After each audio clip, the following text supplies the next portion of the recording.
All right. Hello, everyone. Welcome back to another conversation for the Free Will Project. Today, I am joined by my friend Rosalie. Very happy to have you here. I'm happy to be here. Awesome. So I want to go ahead and just launch right into the questions we have here. Could you give the audience a little bit of background about yourself? Yes, I'm 72 this year, and in June I'll be 73, which is kind of fun because I'm enjoying it. And I'm finding that at the perspective of having lived a lot of decades is really pretty wonderful because I can watch new ideas in people, and I can also see the genesis of some of those ideas, or that they're not really new ideas, they've just come up again. And I enjoy the vantage point, let's say that. But I hope that I can gain as many new and fresh points of view as I can also relay how things have happened in the past that people have forgotten about or never learned about. So that's kind of a fun thing. I see myself as a person who can can educate a little about things that happened or how things were, at least in my as I grew up, and that helps people be less well, be more connected. I think be more connected as they see the things that are very similar. I love that. I've noticed myself, I haven't been around quite as long, but I've already noticed some things that I've witnessed during my own time that are now history and now have to be taught. I remember witnessing 9/11 on the day it happened, watching on TV and now that's something that has to be taught as history because we have a whole generation of people that have grown up not having experienced that. Mhm. And that's one small example. There's dozens of examples, and yeah, I think it's so important that we don't let living memory go to waste. That Yeah, we really embrace like the beautiful resources we have available here. I'm the kind of person who has all my life enjoyed hearing stories. So I could get my grandmothers to tell me stories and my mom.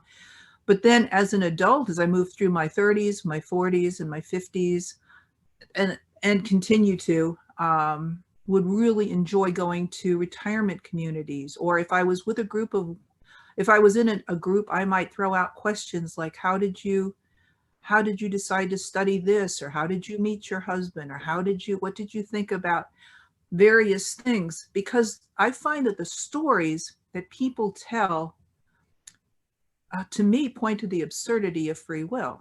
It just is in my face. And I think I'd like to start with an aside about my family, so that gives a good grounding to what I will be referring to. Yeah, please do. And the two things that I want to touch on, I'm not going to tell my whole life history, but when I heard the stories about my grandmother, who came from Sicily, she was an immigrant, and she came over and told me the story about her experience in her life. And then I got a story from my mother about her experience going through the war. So, to give you a sense, my grandmother came over around 1900. So I know in my head personal stories from the 1900s. And I know in my head personal stories from World War II. I have heard stories about the Spanish flu pandemic. They're personal. People died in my family. So it's not some words in a book somewhere that somebody edited. I know the story from my family about what happened. So I'm going to just share those two things, my grandmother and my mother. My grandmother came from Sicily when she was probably an early teens. And uh, I don't think anybody wants to leave their beloved country, but she did that because her family was looking for a better life. And at the time they came, I'm Italian. She's from Sicily. I'm Italian. Uh, they were not appreciated here in the United States, and what happened was they had a group that they stuck with. They stuck with family of people who had already moved here. And this is where the story gets personal. My grandmother was the oldest in her family of, I think it was seven kids, or nine. Maybe it was nine. It was nine. Okay. Anyway, her father was very abusive and her mother was very sickly and weak. And she had always wanted to be a dress designer. So that was her dream. And she loved sewing. And her mother said to her, "You have to get married." She said, "But I don't want to get married. I want to go and be a dress designer. I want to be independent." And no, women weren't doing that then. So it tells you about something about the genes in my family. The women were like, they were like steamrollers, but they also had a sense of duty. So my her mother said, I don't know how long I'm going to live. If you don't get married, I'll never die in peace, because who's going to take care of my children and keep them safe from your father? So she relented. She relented and she said, "Okay, I want to get married." And her mother said, "Well, who would you like to marry? Who would you like me to introduce you to? How would you like me to set this up?" She says, "I don't care. I might lapse into a fake Italian accent because I hear her voice in my head." She's like, "I don't care. Just pick somebody, because I don't care." And a romantic she was not. So my grandmother picked a cousin who was 9 years older than she was. So when she turned 16, they got married. So she's married to this guy. It's her first cousin who's 9 years older than she is. And then she's over here in America when that happens. And she proceeds to have children and her life unfolds. Okay. Well, the repercussions of that are that these first cousins married. And so our family, some of the people have been safe and some of the people have been saddled with real physical issues. Mm. And not just, and those are the physical issues. There is an inheritance of violence or alcoholism and other things. But we've got some very rare diseases that circulate in our family. So from a very young age, when I would hear the stories, I would think, well, it's not our fault. It's not the fault of these people. And it's not the fault they couldn't make it in Sicily. And it's not the fault that my grandmother's mother shared with her deepest fears. And my grandmother gave up her life's dream to do that. It started me at a very young age contemplating why things happen, how they unfold, why they happen. And I revered my grandmother so much for giving up her dream to save her family. So family has always been rather important to me and our family. And the fact that she had a marriage that was loveless, really, but it was one of those convenient things that solved her problems and made my great-grandmother happy. I heard the story about how my mom met my dad, and that was crazy doodle. So since my grandmother was the first cousin of her husband, unfortunately, she had 7 children, 3 of whom she lost, 1 in infancy, who knows why, 2 in a car crash, and 2 were definitely, 70 IQ or below. They just weren't very bright. And my mother and my aunt, Yo, fortunately were. And my Aunt Yo was sending letters to this handsome dude in the war. And he was on a ship. He was in the Navy. And she was, I guess a lot of women of coming of age were sending letters off because there weren't any men, and you wanted to do your job to cheer him up, but you're also thinking about a husband because that was a thing to do back then. So they were both writing to a lot of men. And my aunt said, "This guy's, he's cute as a button, but he's dull as a sack of rocks." And so my mom sees his picture and she goes, "Okay, well, he looks nice enough. I'll write to him. You don't have to write to him anymore. I'll write to him." So she starts writing to him, and she's writing to a boatload of guys, And they're very lonely, these young men. They're on a ship and they're lonely and they've got ideas and plans. And her thought, because she wasn't romantic either, her thought was, I'm going to marry the first one that gets back to the States and proposes.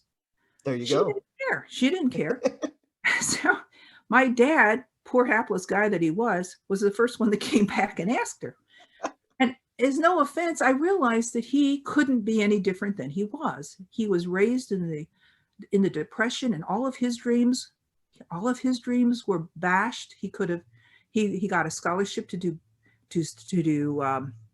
football in college, and he couldn't afford to even attend even with a scholarship because there was no money in the Depression.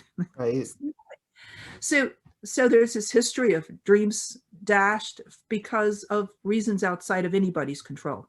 So they get married, and I just wondered at the tragedy of it all because they weren't happy and they got divorced when I was 12. That's not what the story's about. But Hmm. uh, I I spent many years being angry at them for being so careless and hapless. But as I started working through it psychologically, I realized that they couldn't have done things any differently. They were they were influenced by society, they were influenced by their genes and the times and it was nothing that they could have changed. Nothing.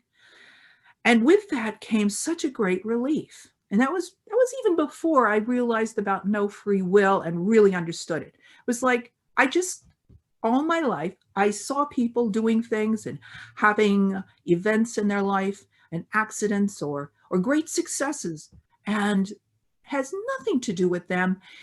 And it irritated me that the bad things happened and nobody cared because it was their fault. And it really pissed me off when people would brag and say, oh, well, all they need to do is pull themselves up by their bootstraps, you know.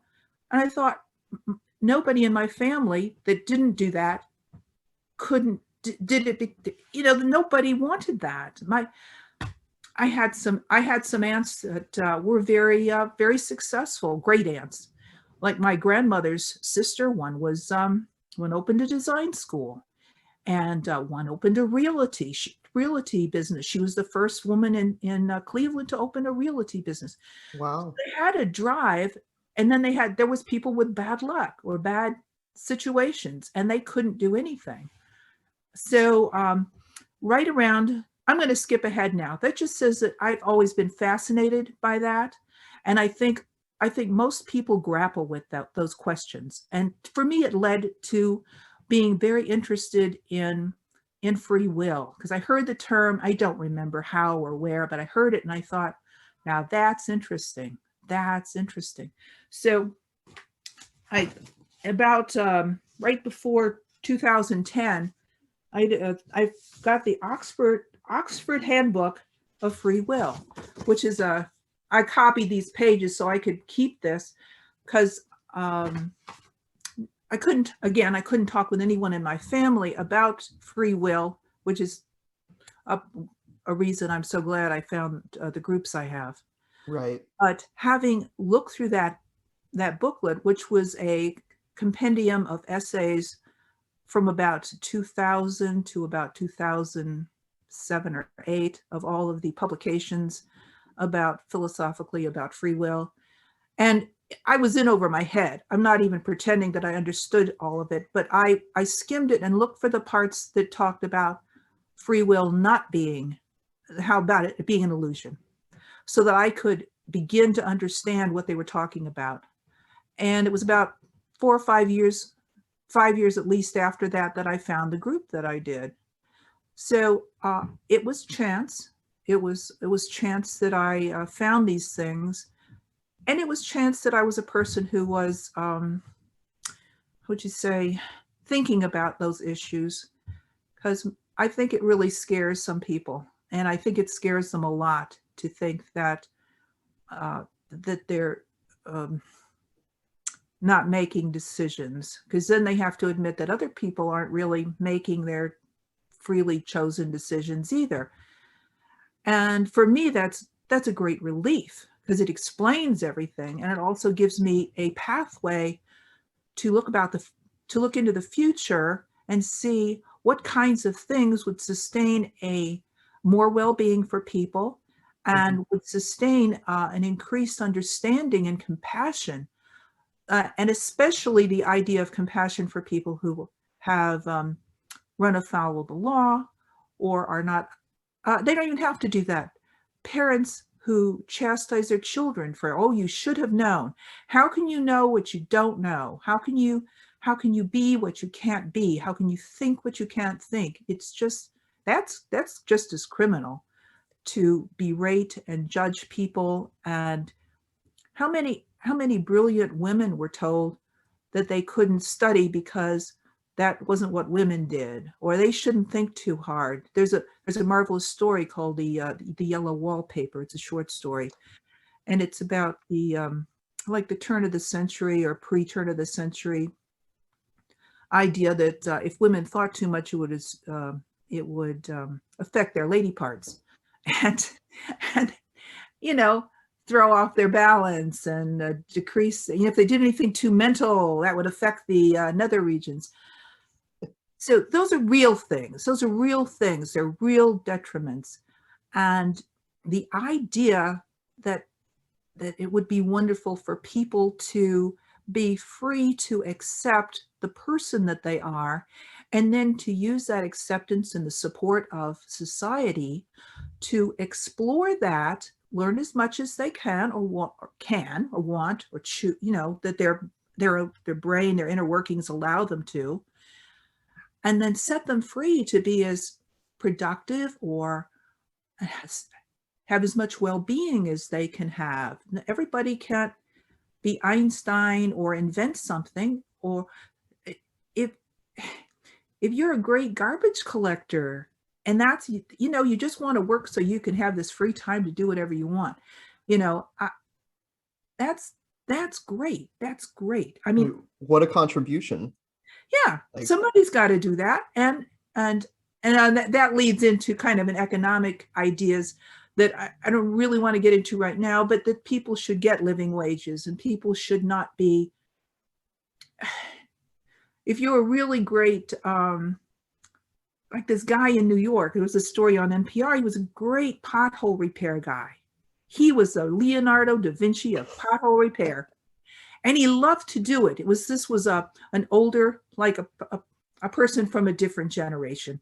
So he was working there, and his crew, the crew that worked with him, were being interviewed, and they said, "Oh, when Giuseppe does the pothole, it's like he signed it.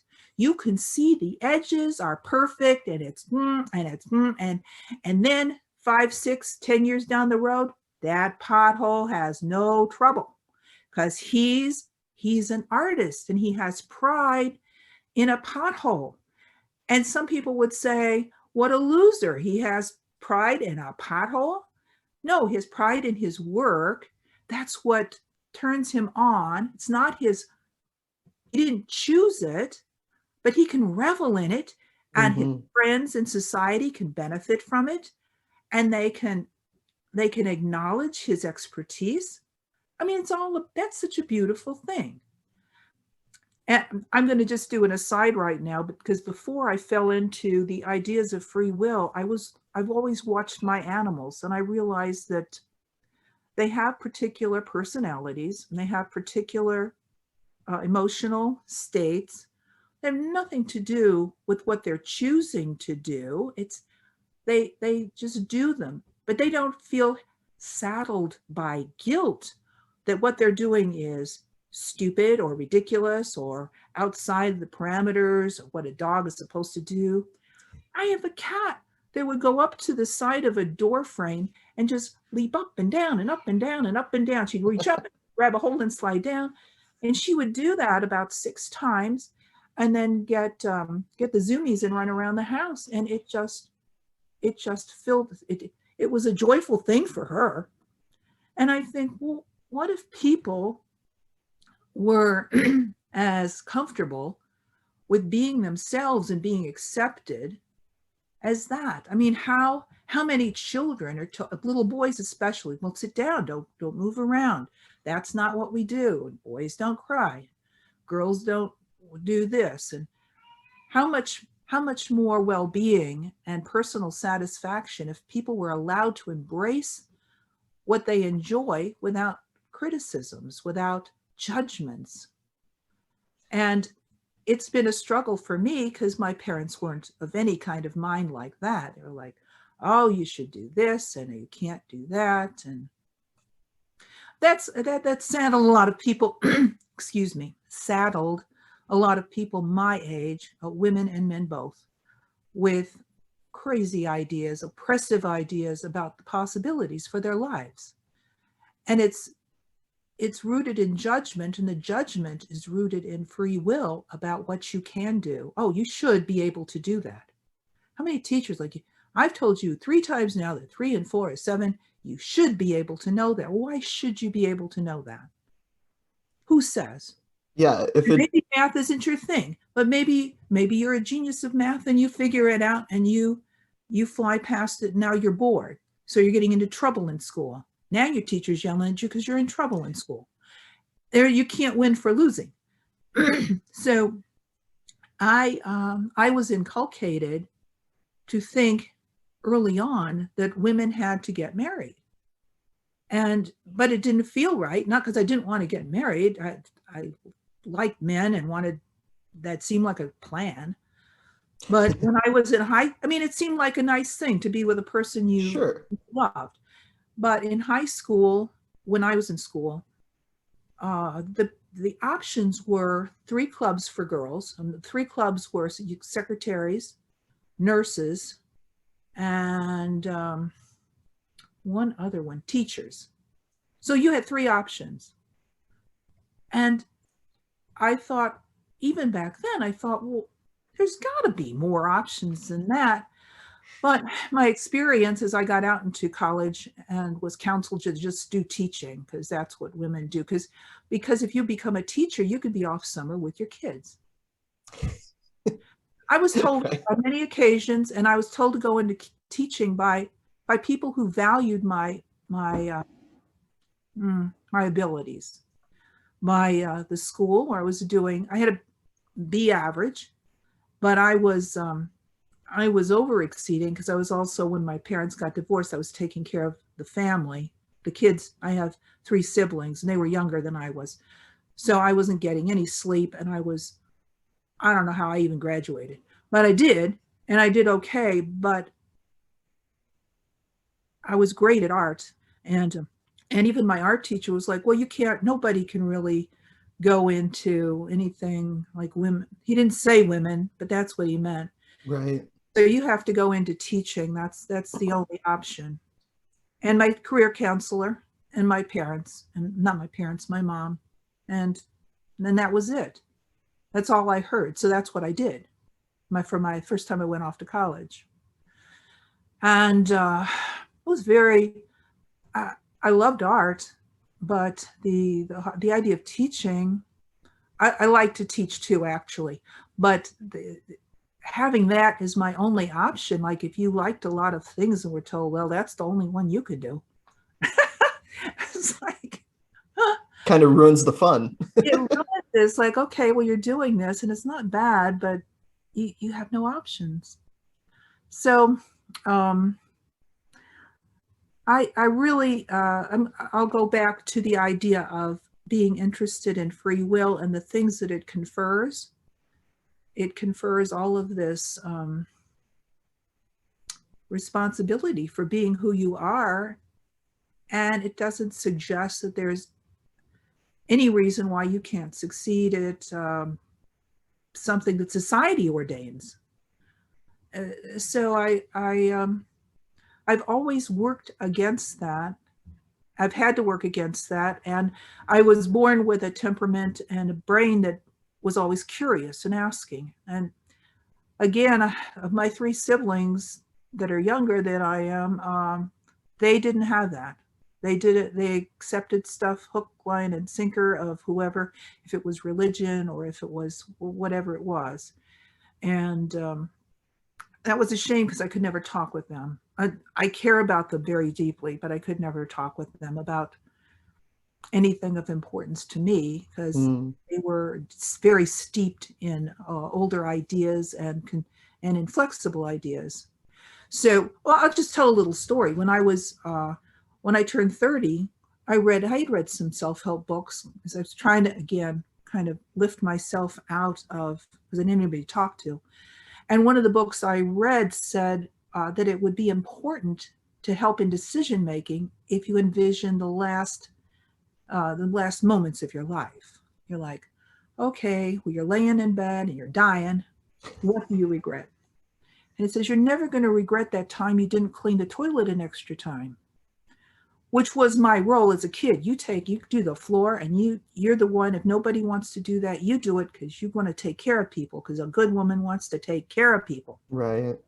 So that was ingrained. That is so inculcated in me. I still have problems with that today. I'm working against it. I'm trying, but it's in there very deep. And so when I turned 30, I had been married, and I was married for 7 years, and it was an amicable divorce. We were just going in such different directions. So it wasn't a big deal. But at that point, I thought, I want so badly to do artwork, and I want to get a studio. And I was taking some postgraduate courses, and I looked at my economics, and I said, well, you can do one of two things. You can get a really cheap apartment somehow and do artwork, or you can just get a regular apartment and have a 40-hour week to pay for the work week to pay for the apartment and the car and the wardrobe for a a businessy place, or you can get this cheap apartment. And I worked with the numbers, and I thought, well, I can't even get as cheap an apartment because I couldn't get a job that would pay for even a cheap apartment. I moved into a warehouse. And that artists were living in. And it was so cool, but it was so scary, crazy scary. And it was cool, and it was wild. And I lived there for 10 years.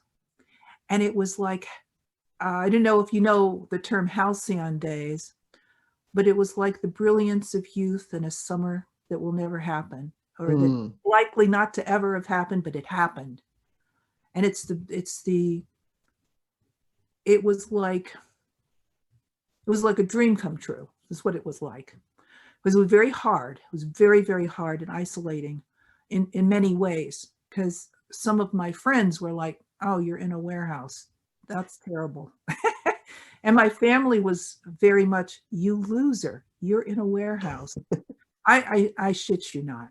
These people, I love them, but no, there's no compassion happening at that point along those lines.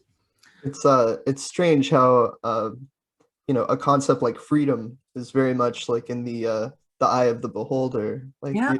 A lot of people associate freedom with free will, and as you pointed out, like it seems kind of the opposite, that free will is something that seems to restrain our possibilities, and it gives us a narrative, a more narrow narrative of like what it is to be a person and what it is to move Yeah. through the world, and Yes. everything's your fault if it goes wrong. And like we were talking before this call, I had a little car accident this morning, Mhm.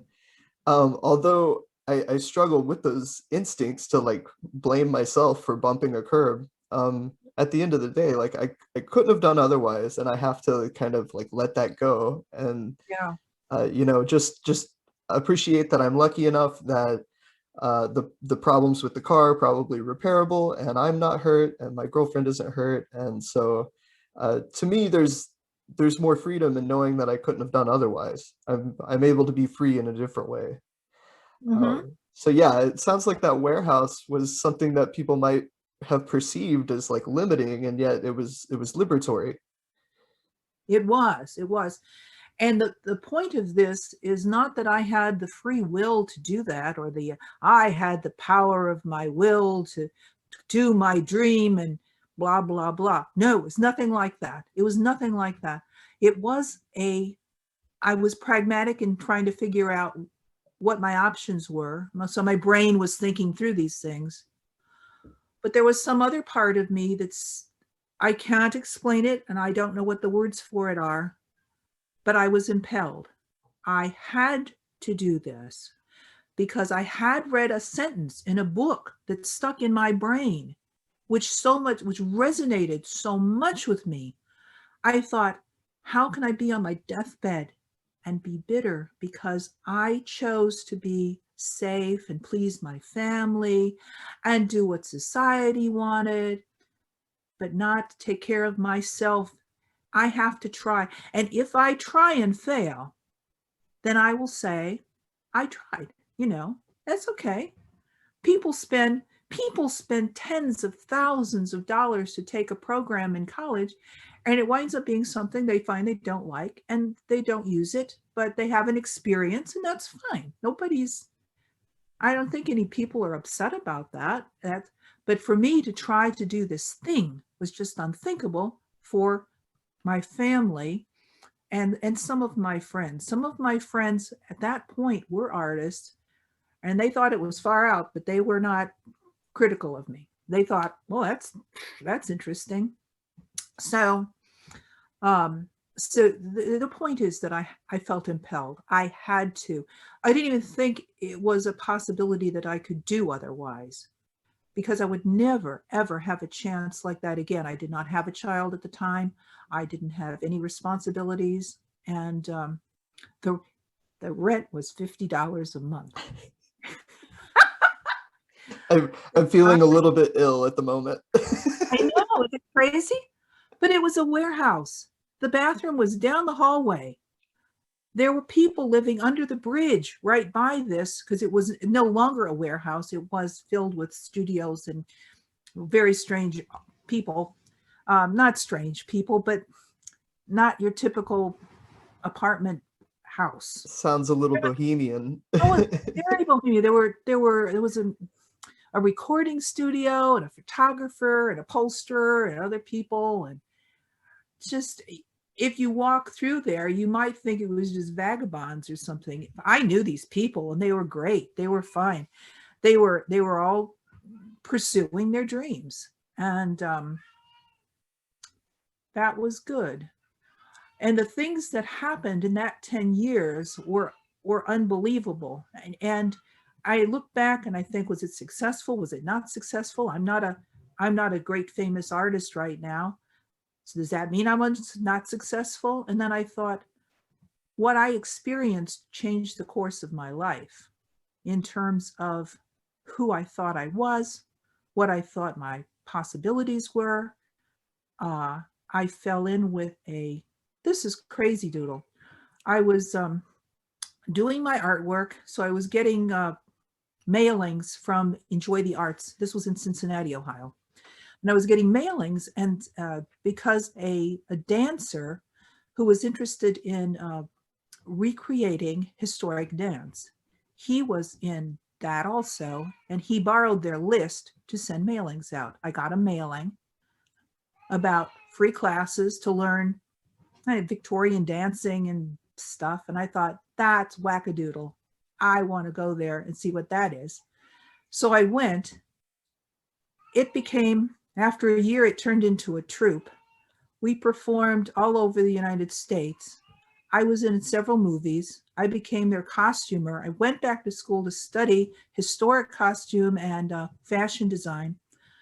I worked for 3 years for the Cincinnati Museum of Art with their costume collection, making almost nothing because that's how much they pay for art stuff. Wow. Just so you know, was offered a job at the Smithsonian for the same amount of nothing, and I couldn't live in Washington. So I turned that down. But I can't feel too bad about it. You can't live on nothing, which is what they were really paying. If I told you, you would just pass out. I had to work 2 jobs while I was working at the one museum in Cincinnati. I worked with their costume collections, doing restoration and preparation for displays and exhibitions and their books and stuff. I that 10 years for me was so expanding. And so I would recommend to anybody that they think about the last moments of their life and what they really need to do. Because my cat would jump up and down in the doorway, you know, and I thought, if that's what you need to do that. And you could become an acrobat. You don't know. You could play with children because you could lead sports for children, you know, activities for little kids in grades. You would be great. I mean, because you got that spirit and you got that interest in doing playful things. Why should some stodgy parent come around and say, oh, you shouldn't be doing that? That's not, or for me being in the warehouse alone. I wasn't with a guy. I didn't have any protection. I had my dog. I had a pointer. She and I were a team. She kept me safe. And it was magic. It was magic. Then there was trauma because it burned down. Oh no. Yes, it did. Oh, And it was a historic building too, so they eventually had to tear it down. So it's not there any longer.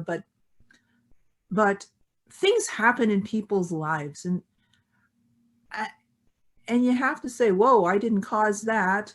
Or, you know, that wasn't a bad decision. I learned something from that puppy. You know, you make a decision, it doesn't work out like you thought because you didn't think of something else. And it's like, okay, I'm learning from that.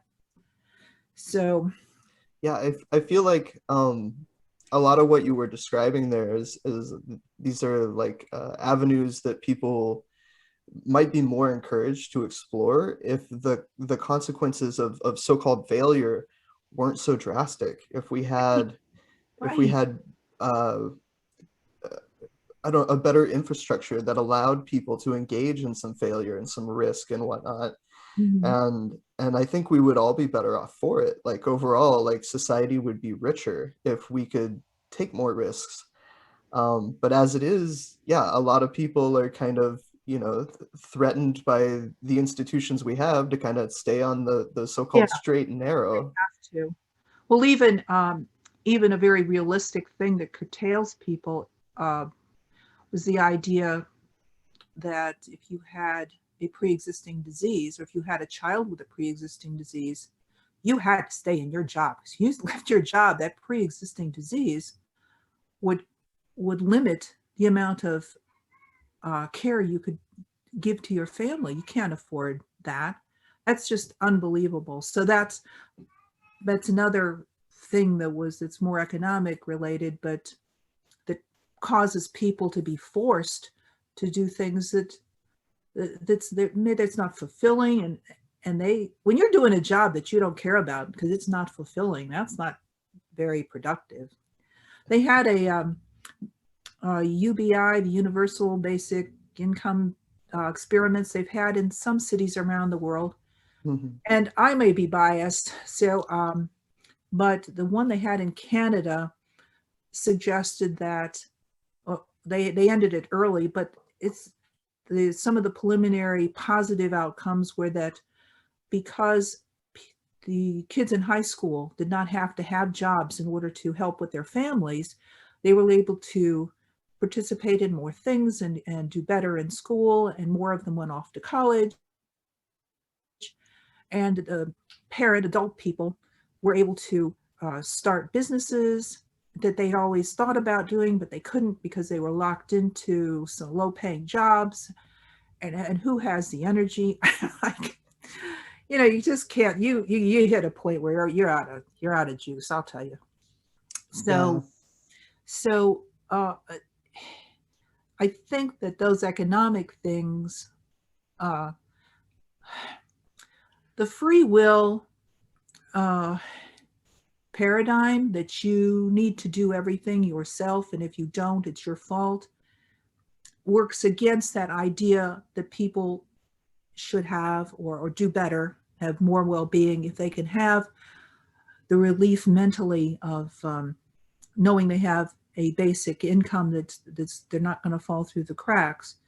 And I think some of the other things that were positive was that, you know, the violence went down in homes, and Hmm.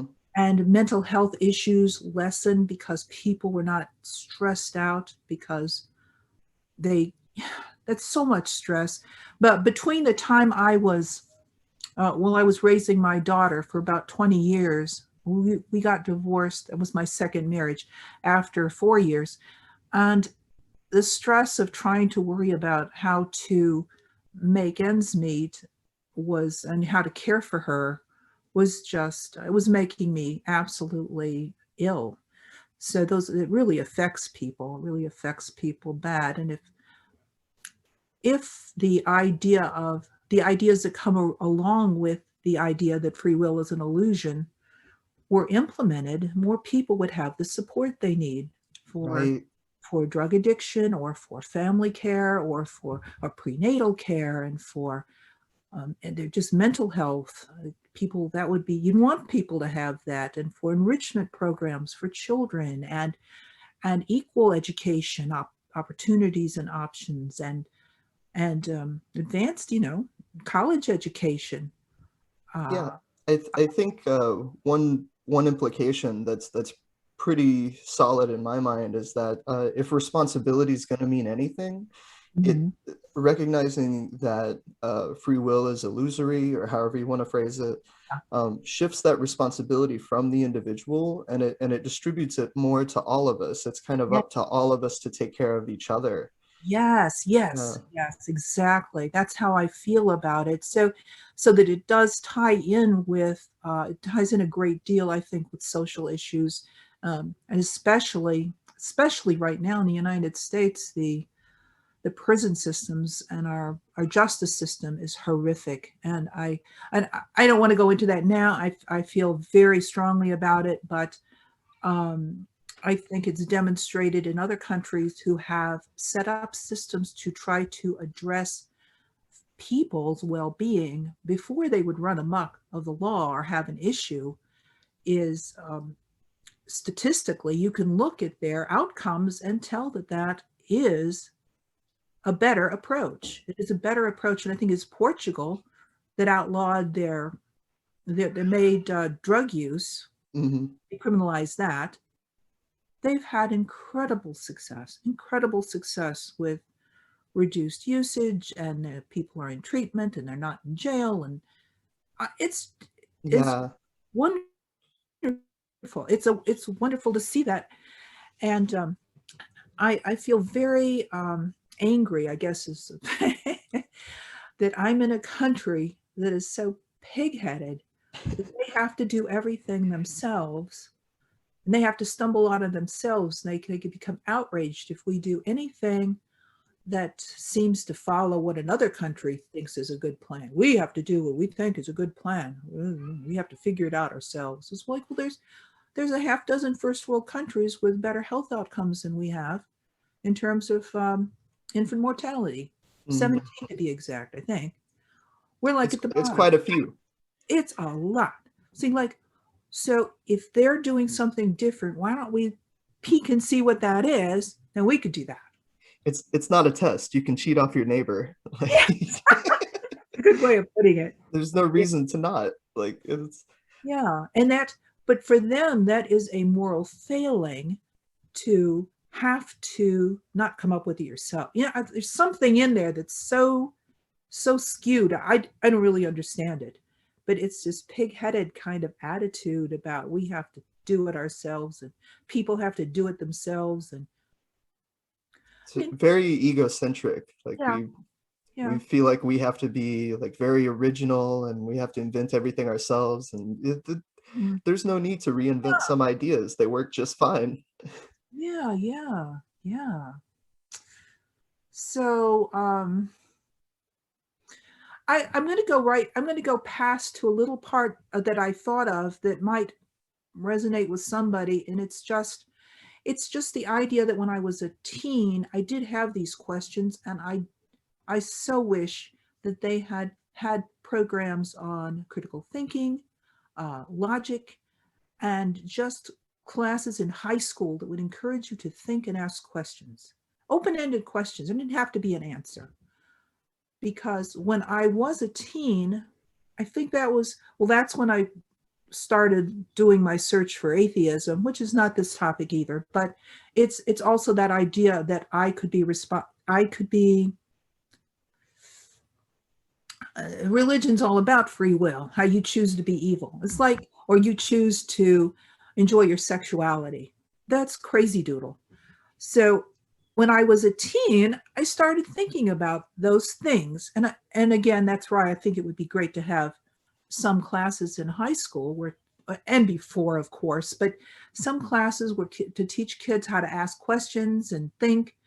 Because I was thinking at that point, well, how do I have thoughts? How do I have thoughts? Is there somebody inside of my little people, little, what are they called? Little Like a homunculus. homunculus. Yeah.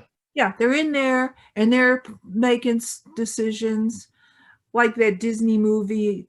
I forget the name of it. My daughter had me watch it about the emotions and the stuff in your brain. And I thought, well, that's all children need to know is that there's, little people in your brain that are making decisions and who are making their decisions.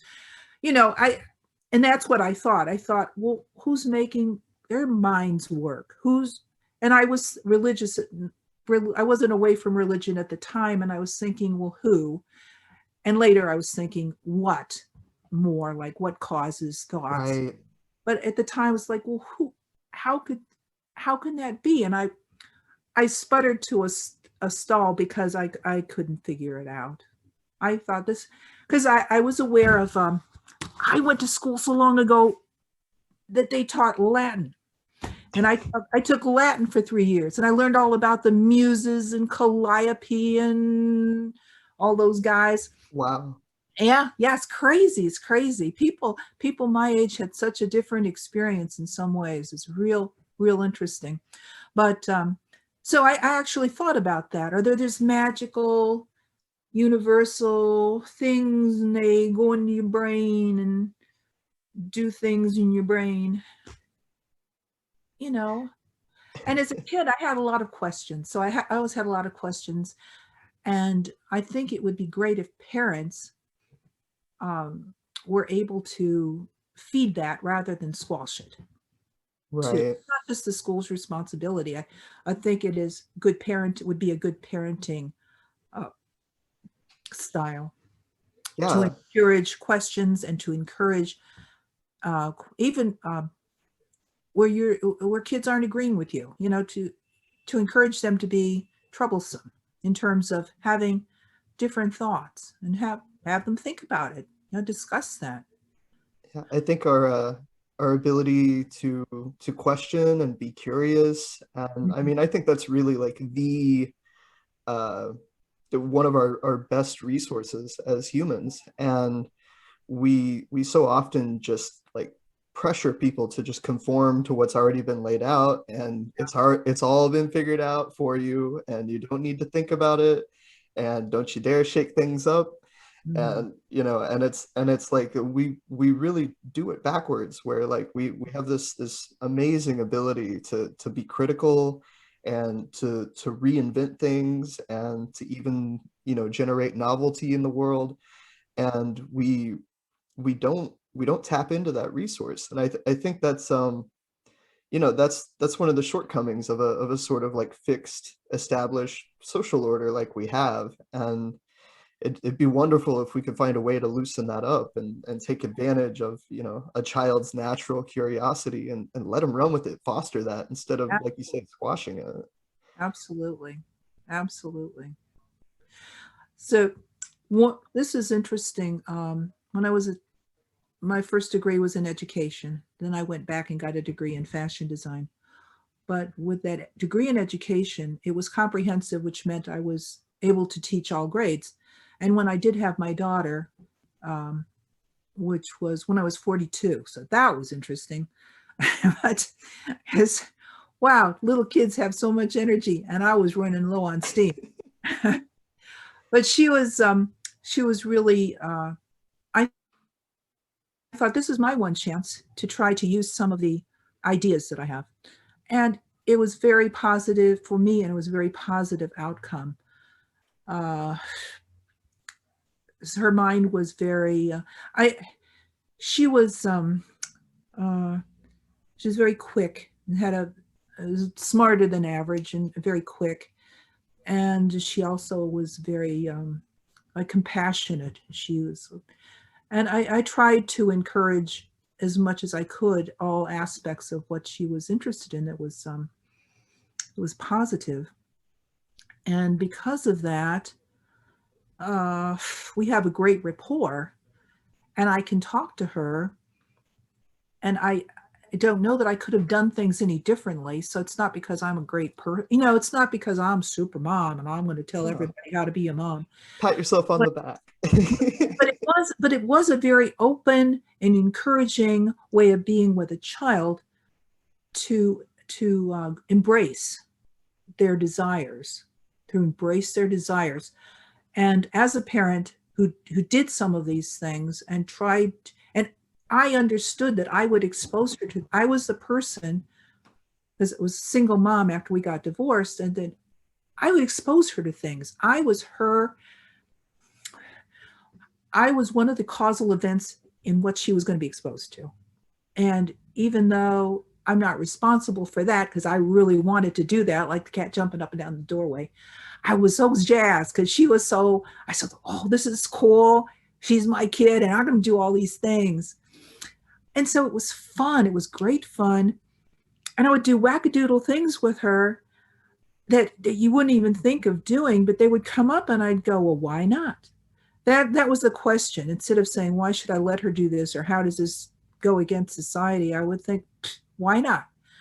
She sat down one day as a 4-year old and she was on the computer at a time when all there was a word processor. And at the time I was going back to school and I was studying dietitian stuff. So it was the sciences, first time for me. That was interesting. And she sat down with one of my books. She pulled out an encyclopedia of health at 4. She didn't know these words. She wasn't even reading. And and she said, Mom, I'm going to copy this book. Nice. She was cool. She was such a hoot.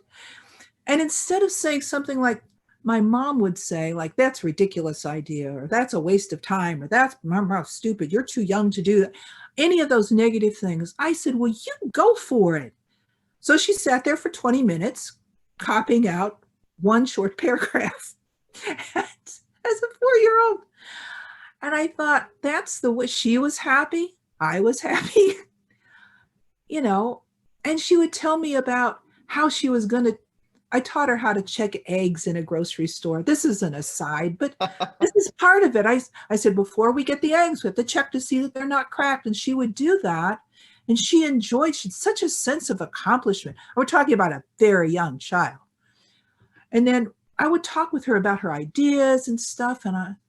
And she was one day talking to me about what she'd do when she got to be an adult. And I said, well, what will you do? And she said, I'm going to work in a grocery store. And instead of saying, oh, don't you want to be a doctor or whatever, because she was very smart, I could tell at the time. I said, yeah, what would you do there? She said, I would be the person that checks the eggs. So, like, with kids, they're just so marvelous. They're like this thing that explodes with glitter and fun and delight. And if you try to say, oh, that glitter and balloons and stuff is making a mess, and you try and push it all down and curtail it, that's embracing that is just such a, that's just the best. That's the best. And because I could do it for her, I started being able to do it for myself more and more. Because when I got out of the studio, it was almost like a cold turkey back to the life I had, where I had to be real concerned about money, and I was living in a more expensive place because I couldn't find another cheap place. And I'm just saying that it wasn't like a leap into understanding free will, and then the sky was blue and everything made sense and I was changed. This has been a lifelong experience for me, trying to come to grips with this and understand it. And I think that finding the group that's called No Free Will, that I found about maybe 7 years ago, but maybe 6 years ago, and having a forum to discuss things. And can I hold up Trick's book Oh, please, here? please. So I'll see. I got this book, and this really helped me a lot. This really helped me a lot to be able to put into words the concepts that were a little vague for me to be able to talk to other people about. And over the course of that time, I'm not an expert like he is, and I have no philosophical background, as I said, but I really find great gratification at being able to think that if a person is at a point where they have a question that I could answer or that I could give insight from my experience, really, really feel a sense of accomplishment if I can do that, as opposed to letting them flounder and not have input from me because I haven't bothered to find out how to find the words. Now that's rewarding for me, and it doesn't need to be for everybody. I mean, I'm not suggesting that. I'm suggesting that my goal has been to try to understand this better so that I can communicate it, especially around when I'm talking about the criminal system, especially because I have family members who are like, oh, you just send them away forever, and they should just take away all their everything, and they should have no blankets, or I mean, they really talk like they're very angry people. It's a very like dichotomous way of thinking where like those are the bad people and Yeah, I'm part of the good people, yeah, and there's something inherent in us that makes that division real. And yeah. The I've looked a lot into the Norwegian prison system, mhm. and there are other Scandinavian countries that are also much better at this than we are, but they treat them like they want them to come out and be good neighbors. That's, in fact, I think I might be quoting from the BBC program from a couple of years ago on Norwegian model prison.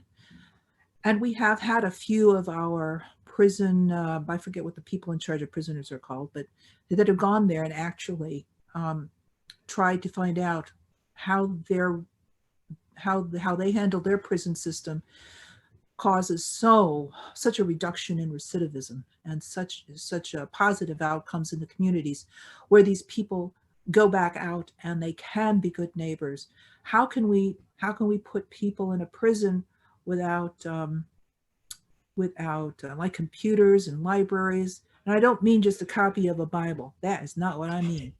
But books where they can, magazines where they can find out what's happening, and education possibilities, not just going through a drug, you don't want to do drugs anymore. Not That's nice, but that's not the kind of education I'm talking about. And they come back out, they can find their interests, they could have a job. They get out, they've got nothing. They got no job and no prospects except what they went in with, which was behavior that got them into jail to begin with. They got nothing.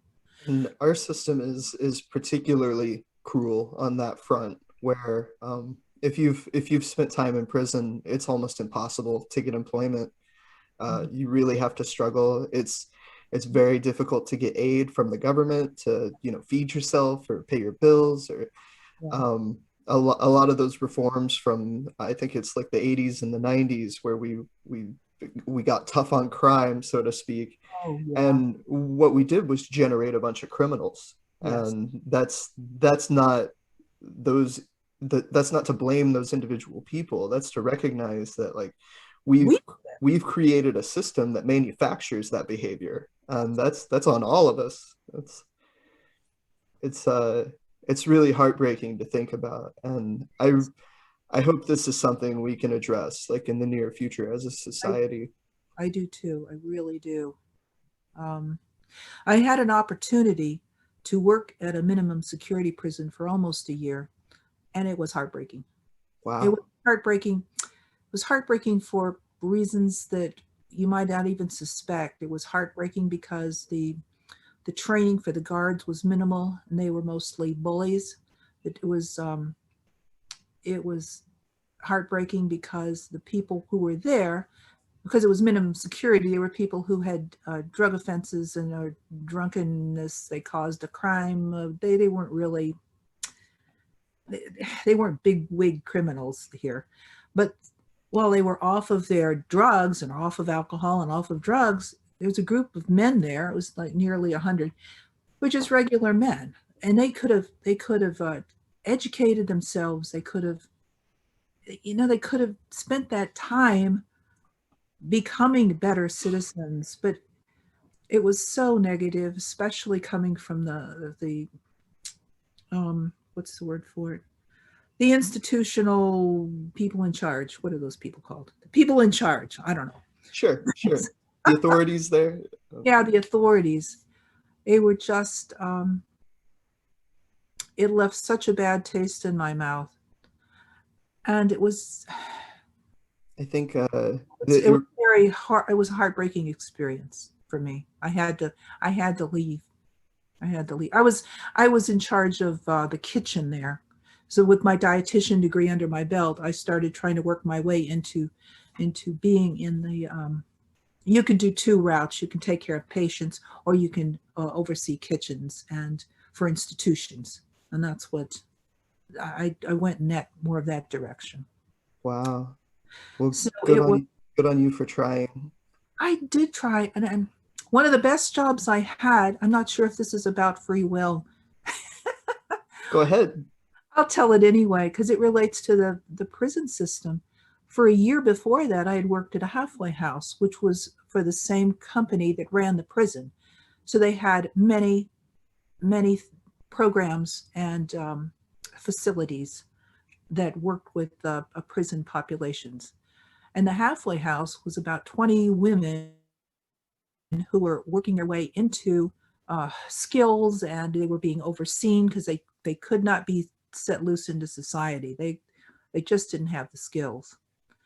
And I was able to work there, and I've always wanted people who were in prisons and stuff to be treated with great consideration. And that to me includes, since feeding them was my thing, so feeding them, how would I feed them? Well, I'd give them really nice meals, and I would just put my heart into it. I would just have the best, would do the best. And Hmm. I did. So I was there for, are you still there? Yeah, Okay, because this yeah. says thing quit. I'm gonna have to plug it in. I have to move.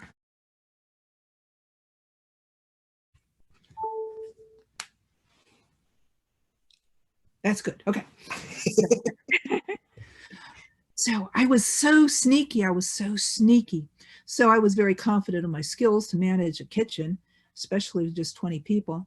And that was my first job that I was getting my toe in the door. So I followed the menu that they had listed for about a month, slowly going out of that menu into my own creativity. All right. Made the most wonderful stuff for them, and it was all nutritious because I knew how to make menus that were followed legal requirements. So I did that, and I wound up making them cakes for their birthdays, and I had like homemade biscuits, and I had all this stuff for them, and I love to make things from scratch. So I was making a lot of things from scratch, which has saved a lot of money. And because I saved a lot of money, I had money in my budget that I had to spend. You have to spend it or you lose it for the next year. Right. She didn't need that money. So I spent it. And I spent it on the finest Italian cheese because I had to spend it. And I got them lunch meats that were just marvelous for their lunches. They could have lunches. And because it was just a marvelous thing. It was marvelous. And when I started working there, only the ladies who were in the halfway house who had gotten out of prison would eat the dinner together. Slowly, the staff started eating the dinner there. And when I could get my daughter and stay there later, I ate with them too. And they grew to be, I expanded their palates. I fed their souls. I, I felt so good about that. And then I was drawn up short one day by an attitude that I'll tell you about. We had a change in the director who was there, and she waltzed back in the kitchen, Oh no. first review of the kitchen, and I was in the middle of making a vegetable plate that had fresh broccolis and carrots and all stuff that I could buy because I'm me. And she said, "What's all this?" She sounded like the white queen in that Narnia book about Lion, the Witch. What are all of these things? I thought I was going to die. I said, well, that's a vegetable plate, so they get more vegetables instead of just having mac and cheese and shit. But I didn't say that, but I was thinking that. And I said, well, this is in the food groups, and it's this I can afford this, and it's okay. And she stormed, and I felt like she was storming back into her office to check my budget stuff. And she could see No. that I was so far below budget that she never talked to me again about such a thing. And but it was not it was like a wake up call that she looked at this and she thought, why are they getting this? Why would you treat them well? Why would you care if what they have is fresh and wholesome, and that they're and that the she didn't know the history of how people had started forming better bonds and stuff, and more um, just it was a better place. It was just a better place. So Right. um, it was really funny too. It was really funny. There was one incident where when we got a new lady in, she was so full of herself. She was a major woman. She was a large woman. She said we sat down to have the spaghetti with meat sauce and Italian cheese and salad and all the thing. And she piles grated cheese on her plate, and she took a bite and she says, "Ah, this smells like dog shit." Every lady at the table, the rest of the 19 ladies, dropped their forks and they looked at her and they say, "You ignorant cow. This is the finest cheese that there is. And if you don't know that, then shut the fuck up." They were standing up for me, a white lady, because most of them were black, didn't matter. Some of them weren't, didn't matter. But they were standing up for me, who was part of this structure that was in control of them, and they valued what I was doing. Right. And their comments pulled this other lady along. She never said anything like that again. I mean, it was wonderful. And it was me doing something that I felt like was me to do, was in me to do. It wasn't, and it didn't, and I could see that it didn't track with what the director thought was a good plan, or with this menu that was just printed off of somewhere from some book somewhere, that didn't have anything to do with their specific needs, because some of the people were diabetics. It had nothing to do with these women and what they liked and what they wanted. I saw that embracing my ideas were helpful and increased well-being. And I thought, well, I have to take note of this, because it's so easy to be beaten down Right. by society and people telling you that you can't do a thing or you shouldn't do a thing. You just try to do it. And you have to, I think that understanding that free will is an illusion helps you to explore what's really inside of you. It helps you cut away all that talk from outside and the rules and the talk, and you go, what is it that my brain, my experience, my environment is telling, that has formed me? What is it that I have to do, that I want to do, that would be meaningful for me and improve everything around, just because I would be being productive. Well, And yeah. and I've honestly, I don't think I've ever thought about this, but even just improving the food inside of, these facilities. Yeah, Like food is such a deep part of who humans are and who we are culturally. And it's one of like the oldest communal activities of yes, our species. Like we sit down and we eat together, and yes. there's a lot of meaning behind who you eat with. Hmm. And just to have like a satisfying and dignity filled meal with other people, or like you were saying, like the staff starts sitting down together, like to Yeah, to erase those barriers yes, between people. exactly. And Hmm. that's brilliant. And I think I'm almost ashamed I've never thought about this before, because it's so deep and profound. I think what you're describing could be like one of the most important pieces of correcting people's behavior and creating community and pulling Yeah. people back from like a dark path. I think that it is a piece, and I think that that's something that I think about, and I value that now. I value that, even though so many of the people in charge haven't valued that at all. I didn't even think about it, but in fact, this is this is very short. But I talked to a person who was in charge of hospice once, and I was skirting around for another job as I was working retail at the time. And I said, well, yeah, I have this degree in dietitian. I'm a dietitian technician. I'm registered. I'm certified. And because he had mentioned that he is in charge or worked at or was in charge of. It seems like he was in charge of a hospice center, a hospice center. And I thought in my head, how marvelous to be able to fashion meals for these people that will be the last meals that they have. And and I mentioned that to him. I said, I really have a knack for this, an ability and a desire to make really good meals for people who are in that situation. He says, they're dying. They don't care. Can you imagine me hearing that from the person who I was appealing to maybe, get a job or fill a need? It was just so sad. It I, was. I I hope you were able to make bail after you assaulted that person. That reminds me of that meme that I can't quote exactly. Is the Lord give me the strength to be patient, or you because I don't have the money for bail. Oh wow. Yeah, no, how Can you imagine heartbreaking. somebody saying that? And he said it just flat like that. Oh, they're dying. It doesn't, they don't care what they eat. And I'm like, oh my gosh, oh my gosh.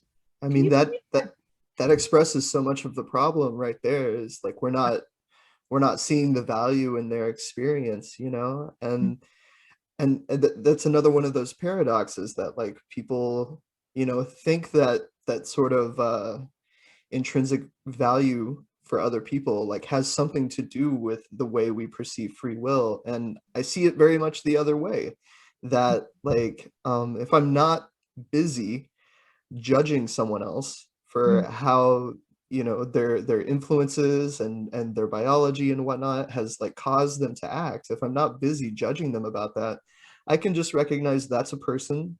They have this set of unmet needs, and if those needs are fulfilled, they'll be better off for it. We'll all be better off for it. mm, To me, like that's where like the dignity is, and where the value is. mhm. Um, if do we have a few more minutes? Because I Oh, have. Oh, yeah, okay. yeah, please. I was just going to say that there is a, I don't know if it's a dark side. I don't know if you call it a dark side, but in everyone's life, there are things that come up with people that they can't be around or incidents, and they're having a hard time getting over that. And I have found that the idea that there is no free will has both it helped a great deal, and it also brought up a question that I had to think about for quite a bit. And I think I have found a very adequate answer, but I will still be listening for more information on this. But understanding that there is no free will means that I can, instead of being angry at people for what they've done or holding grudges, I can be compassionate and understand. But the but the but that does not mean that I have to condone what they do. Doesn't mean that I have to be around them. Hmm. Yeah, I can't sever a relationship, but I don't have to do it with bitterness or anger. I can, like, I've had some experiences where there were some people I just had to cut out of my life. These people were making me nuts. I mean, they just weren't very nice, you know? And I'm like, well, you got to be with family because families, you know, it's like, and I got to thinking about it. I thought, no, you don't.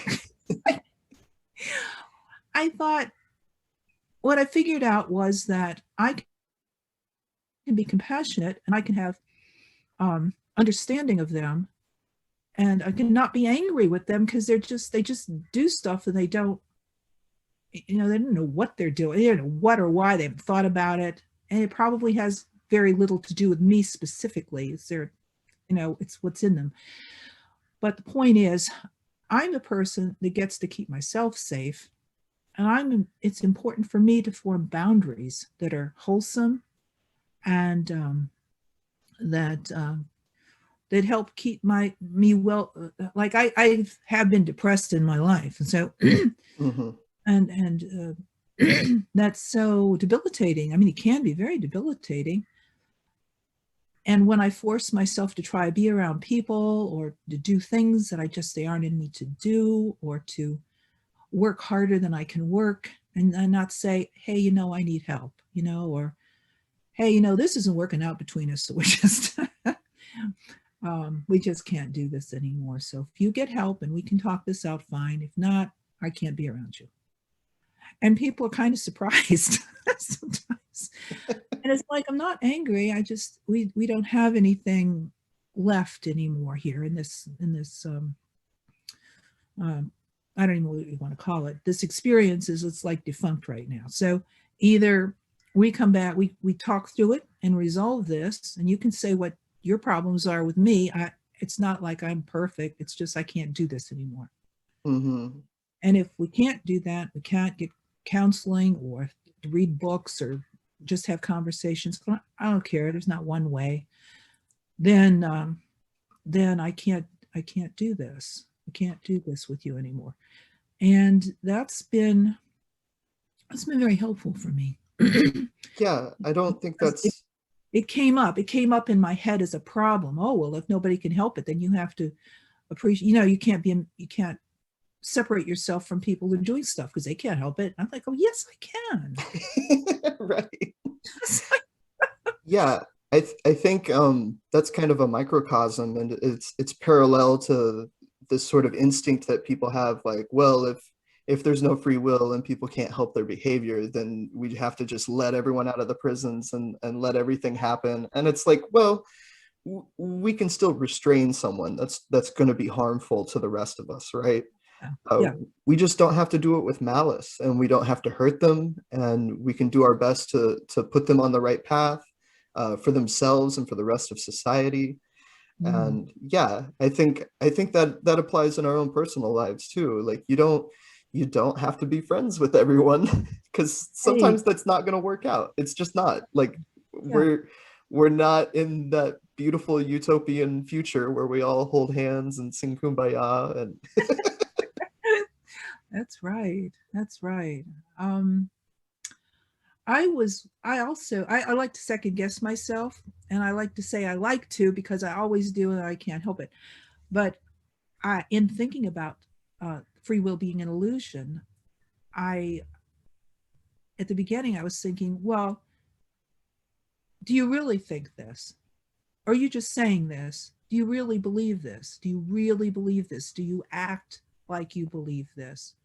Because things would come up when I was on the fence, and I thought, boy, they really steam me.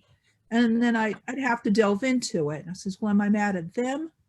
Do I really believe they could have done any different? And I'm mad at them, or am I just, you know, I was in a situation and hormones happened, and I had a flash of anger because it was an angry thing. Somebody did a thing, and it was very upsetting. Because I think that's not off the table. when you believe that there's no free will, you can still, you will still feel rushes of hormones and feelings. Somebody hit me, I would not be happy about that. So I started trying to do some thought exercises that I came up with. And I tried, this is crazy. I haven't talked to anybody about this. I thought about the people in the news over the last 4 years. And I thought, well, if I was the boss of them, like I was God, what would I do to these people? I had it no place in me to torture them or anything. I couldn't find, I kept trying to go there. I'd go to the door and I was like, oh, they make me so mad. Their behavior's so bad. I would just, and I thought I'd help them get re-educated. I'd help Yeah. do reparation. If there were people they had hurt to make reparation, I'd force them to do that. But what I'm saying is I was trying to challenge myself. Do I really believe this? Or am I just saying this because it sounds nice that I'm not really angry at that person anymore. And I found that since I couldn't find it in me anywhere, I couldn't find it in me to be angry at them or my family in ways that I had been angry about some things that had, just mean things are said and judgments and stuff.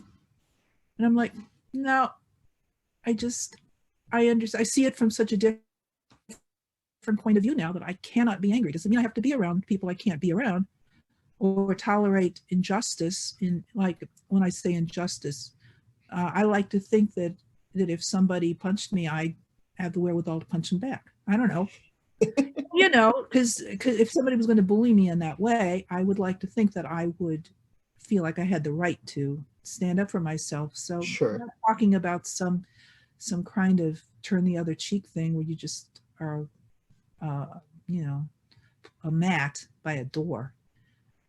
So I, but it was interesting, that thought exercise. Do I really believe what I think I believe, or am I just saying it because it sounds good to me? It sounds intellectually high ground.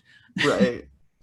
I no, I really believe this, and I think the world would be a much better place. So I'm telling you right to your face that I think I think people can really get into this when they understand it, and it could make a big difference. Because once you believe something, you can't really I mean, how can you not act on what you believe? You'd be schizophrenic. That would be Right. that'd be nuts. I I think uh it would be such a better place. I recognize sometimes a sort of disconnect between like the intellectual concepts I appreciate and Yeah, my immediate behavior and reactions between things. yeah. And but I note that also my reactions are they seem to be very compatible with the conditioning that I received throughout my life. Sure, that's And deep. so That stuff is deep. yeah, that doesn't go away overnight, and some of it may hang forever. Yeah. Um, but having those ideas like tempers it just a little bit, Hmm. and sometimes it gives me a second to reflect Yeah. on like how I really feel about things. Yeah. Yeah. And yeah, and over time, I have noticed a difference in the way I see the world, the way I view other people, Yeah. and it really does change. It may be that, like you said, like punching someone or removing someone from your life or something like that. It may be that you actually do engage in like the same or similar behavior as you would have, but your motivations are very different, and Yes, and I hope so. Yeah. the feelings attached to those motivations and to those actions are very different. And I think overall, like it gets us to a more productive place. And eventually, yeah, the actions follow as well. And I agree with you. I think we can make a better world if we can get our heads wrapped around some of this stuff and we can reinforce it in each other. And if kids could be raised from childhood to think about the world in terms of what science actually tells us about our behavior and not Yeah. some sort of cosmology where like you know, the big guy upstairs has Yeah. is blaming you for your bad behavior, and you better turn it around, or else, you know, Yeah. he's got some bad stuff in store for you. Like that stuff, I don't think the results have been all that great. They Um, I haven't. I think a lot of the good results that you can see from those types of techniques are actually in spite of it. You know, it's like I think Yeah. a lot of us are just decent people, Yeah, and I think so.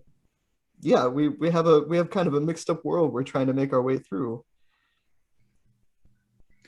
I think that you mentioned something that is really important. And while I was trying to say that I do believe that I actually believe that there isn't any free will, that there are also things that are very deep inside of our lizard brains or wherever the bottom part is. Like I was talking with another man on one of the groups about internal dialogues. And from the earliest age, my mom, bless her heart, would just say such negative things, and her voice is in my head. It will always be there. I try to nip it in the bud at this point, but it's still there until I do nip it in the bud. Until I still cut it off. Oh, that was stupid. Oh, you're an idiot. Just this is talk about, oh, you never do anything right. Well, you sure botched that. Stuff like that. And that's in there. It's wired in there by other people and causes. And I have learned that that's just not true and it's not helpful at all. So I knew that when I was raising my kids. So I didn't say stuff like that to her. It was a lot more fun too. Because now I'm living here and she likes me. That's great. That so And so I get so to cook. I'm the family cook. And I get to make all the dinners and all the cookies and all the fresh Italian bread. It's like being in heaven. This is heaven. It is this sounds like a good deal. It's a good trade-off. a deal. It's the greatest deal. It's just super duper. But I have learned to notice that there are things that I do automatically before I've thought about them, or that thoughts that arise, and I'll go, well, that's not a good thought. Let that one go. So it's really pretty neat. It's pretty neat. It's funny. This is an aside, but it is about the no free will, because I mentioned how my animals gave me some insight into that. And I know that they don't do anything